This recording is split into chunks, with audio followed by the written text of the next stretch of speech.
നോമ്പുകാരന് രണ്ട് സന്തോഷം. നോമ്പുകാരന് രണ്ട് സന്തോഷമുണ്ട്.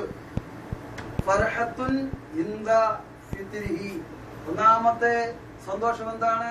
അവൻ നോമ്പ് തുറക്കുമ്പോഴുള്ള സന്തോഷം, ഭയങ്കര സന്തോഷമാണ്. രണ്ടാമത്തെ സന്തോഷമാണ് വലിയ സന്തോഷം.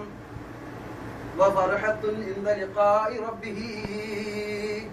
അവന്റെ റബ്ബിനെ കണ്ടുമുട്ടുമ്പോഴുള്ള സന്തോഷമാണ്. നോമ്പുകാരുടെ രണ്ട് സന്തോഷങ്ങളിൽ ഏറ്റവും വലിയ മറ്റൊരു സന്തോഷം അള്ളാഹുവിനെ കണ്ടുമുട്ടുമ്പോഴുള്ള സന്തോഷം എന്ന് പറഞ്ഞാൽ നോമ്പ് പിടിക്കുന്നവർക്ക് റബ്ബിനെ കാണാൻ സാധിക്കും. റസൂലുള്ളാഹി സ്വല്ലല്ലാഹു അലൈഹി വസല്ലം തങ്ങൾ പറയുന്നു, എന്താ പറഞ്ഞെന്നറിയുമോ?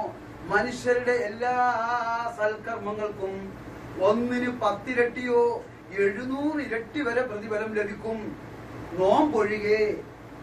നോമ്പിന് അള്ളാഹു കണക്കില്ലാതെ പ്രതിഫലം കൊടുക്കും. കാരണം എന്താണ്? അള്ളാഹു തആല പറഞ്ഞു, അസ്സൗമു ലീ വഅന അജ്സീ ബിഹി. നോമ്പ് എനിക്കുള്ളതാണ്, അതിന് പ്രതിഫലം കൊടുക്കുന്നവൻ ഞാനാണ്. എല്ലാത്തിനും അള്ളാഹുവാണ് ഇവിടെ കൊടുക്കുന്നത്. പക്ഷേ നോമ്പ് അള്ളാഹുമായിട്ടുള്ള രഹസ്യമായ ഒരു ഇബാദത്താണ്, സീക്രട്ട് ആയിട്ടുള്ള ഇബാദത്താണ്. നോമ്പുകാരന് റബ്ബിനും അവനും മാത്രമേ നോമ്പുണ്ട് എന്നറിയുകയുള്ളൂ. അതുകൊണ്ട് അള്ളാഹു തആല പറയുന്നു, അസ്സൗമു ലീ വഅന അജ്സീ ബിഹി. കാരണം ഞാനാണ് അവന് പ്രതിഫലം കൊടുക്കുന്നത്. കാരണം എന്താ? അല്ലാഹു തആല പറഞ്ഞു, എനിക്ക് വേണ്ടി, എന്തിനു വേണ്ടി? അവന്റെ ആഗ്രഹങ്ങൾ അവൻ ഉപേക്ഷിച്ചു, അവന്റെ ഭക്ഷണം ഉപേക്ഷിച്ചു, അതുകൊണ്ട് അവന് പ്രതിഫലം കൊടുക്കും. നോമ്പുകാരന്റെ വായിലെ ദുർഗന്ധം ഫമിസ്സായിമി അത്യബു ഇൻദല്ലാഹി മിൻ റീഹിൽ മിസ്ക്. ഇതാണ് ഫമിസ്സായിമി. നോമ്പുകാരന്റെ വായിലെ ആ ദുർഗന്ധമുണ്ടല്ലോ, ആ നാറ്റം, അത് അള്ളാഹുവിന്റെ അടുക്കൽ അത്യബു ഇൻദല്ലാഹി മിൻ റീഹിൽ മിസ്ക്. മിസ്കിനേക്കാൾ, കസ്തൂരിയേക്കാൾ സ്ഥാനമുണ്ട് ആരുടെ അടുക്കൽ?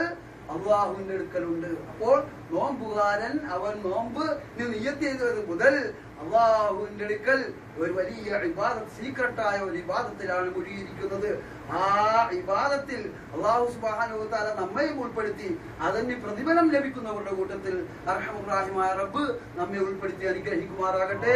വആഖിറു ദഅ്വാനാ അൽഹംദുലില്ലാഹി റബ്ബിൽ ആലമീൻ. അസ്സലാമു അലൈക്കും.